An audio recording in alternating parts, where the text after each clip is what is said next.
say A, and that's your final answer?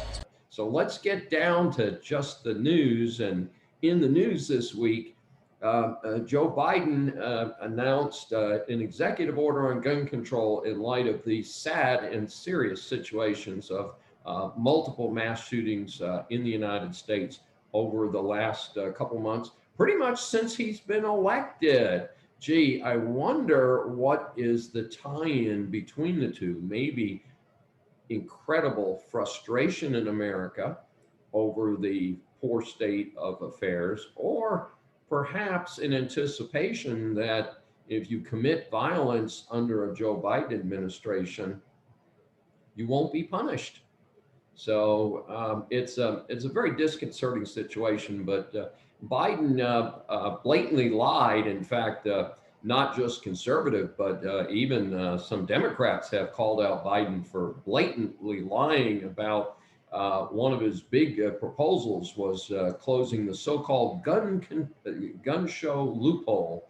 The theory being that if you go and buy a gun at a gun show, and of course, being here in Houston, Texas, periodically there are gun shows here, and that these are not regulated.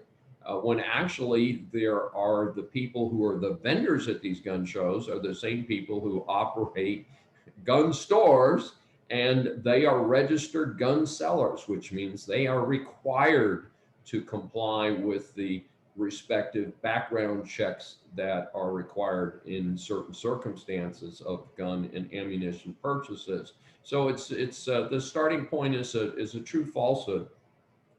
Uh, I do want to provide a disclaimer at this point. I am not a gun owner. I am not a member of the NRA or any organization like that, but I do support the Constitution, all of its amendments. That means I support the Second Amendment. And being here in Texas, of course, many people in Texas do own guns. They use them for shooting at gun ranges and going to skeet shooting. They keep them in their homes for personal protection. And unfortunately, we have become a more dangerous society. And so I think people feel more in need of having guns to protect their homes than they may have felt in the past. And that's unfortunate.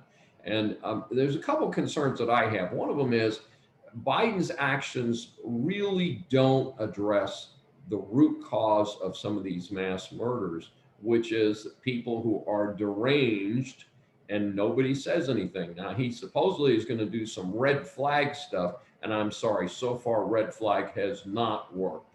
We're letting crazy people out. We're so politically correct today that when we see people who are really not okay and represent a threat to us, we do not report it to the police. And we need to step up and do that. And the second part is that we need to support the American justice system. And I know there's been another sad shooting in Minneapolis, suburb of Minneapolis. But you know what? The bottom line is a civilized society requires justice, requires a police department, and requires effective enforcement of the law. Having someone voted by a jury of their peers for the just death penalty and then sitting on death row for 20 years is not justice. And I am as concerned with not convicting innocent people.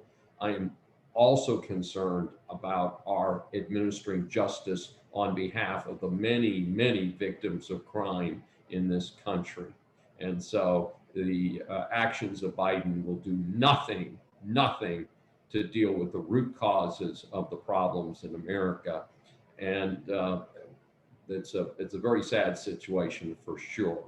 And that is our In the News segment for this week.